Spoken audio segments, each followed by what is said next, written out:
ദൈവ തിരുനാമത്തിന് മഹത്വമുണ്ടായിരിക്കട്ടെ. നമ്മുടെ ജീവിതത്തിലേക്ക് ഒരു ഈസ്റ്റർ കൂടെ സമാഗതമായിരിക്കുകയാണ്. ക്രിസ്ത്യാനിയെ സംബന്ധിച്ചിടത്തോളം ക്രിസ്തുവിൻ്റെ ഉയർപ്പ് എന്നുള്ളതാണ് ഏറ്റവും ശ്രേഷ്ഠമായ ആത്മീയ അനുഭവം. ദുഃഖവെള്ളിയുടെ ദുഃഖപൂർണമായ അവസ്ഥയിൽ നിന്ന് ഉയർപ്പിൻ്റെ സന്തോഷപൂർണമായ അവസ്ഥയിലേക്കുള്ള ഒരു യാത്രയുടെ അവസാനത്തിലാണ് നമ്മളിപ്പോൾ എത്തിയിരിക്കുന്നത്. ഈസ്റ്റർ എന്നുള്ളത് ഒരു മൂന്നാമത്തെ ദിവസമാണ്.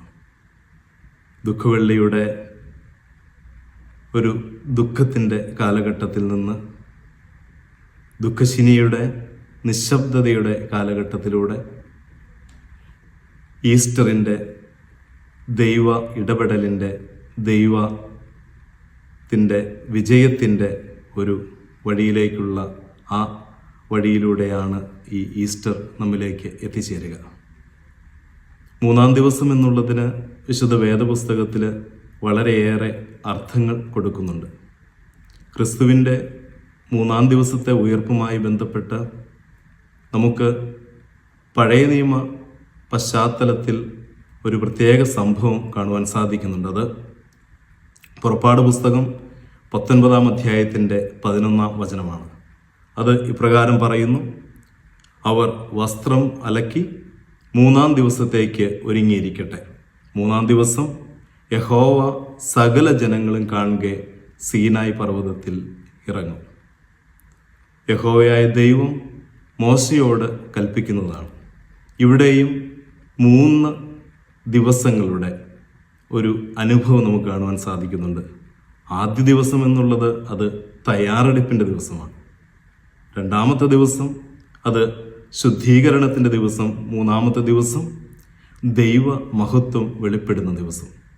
അതുതന്നെയാണ് ഈ ഉയർപ്പിൻ്റെ അനുഭവത്തിലും നമ്മൾ കാണുന്നത്.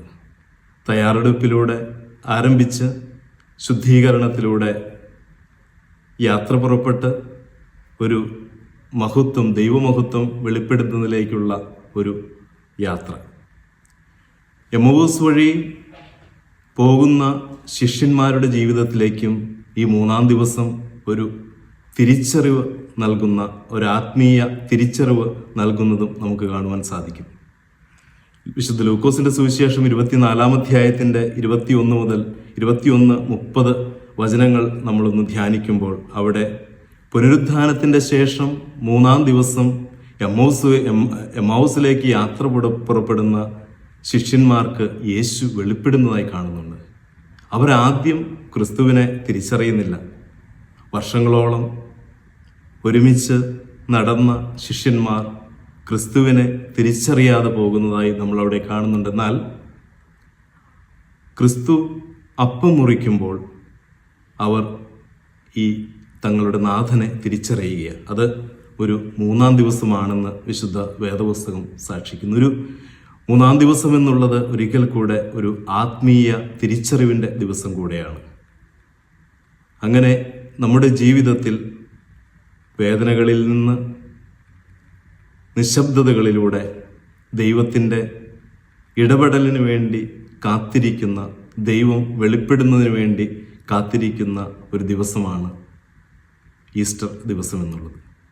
സുറിയാനി സഭയെ സംബന്ധിച്ചിടത്തോളം ദൈവത്തിൻ്റെ രഹസ്യപൂർണമായ രക്ഷാപദ്ധതി പൂർത്തിയാകുന്ന ഒരു ദിവസം.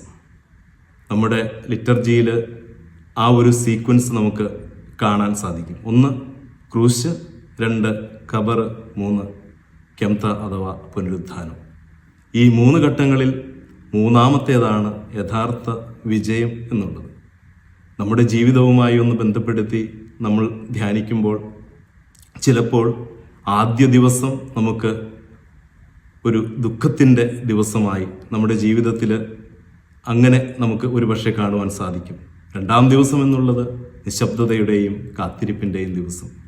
മൂന്നാം ദിവസം ദൈവം ഒരുക്കിയിരിക്കുന്നതായ ആ ഉയർപ്പിൻ്റെ ദിവസം. നമ്മുടെ കണ്ണുനീർ എല്ലാം സന്തോഷകരമായി തീരും.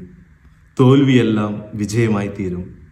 കല്ലറകളെല്ലാം ശൂന്യ കല്ലറകളായി തീരുന്ന ആ ഉയർപ്പിൻ്റെ ദിവസം നമ്മുടെ ജീവിതത്തിലേക്കും ഭൗതിക ജീവിതത്തിലേക്കും വലിയ ഒരു അനുഗ്രഹമായി കടന്നു വരട്ടെ എന്ന് പ്രത്യേകം പ്രാർത്ഥിക്കുന്നു.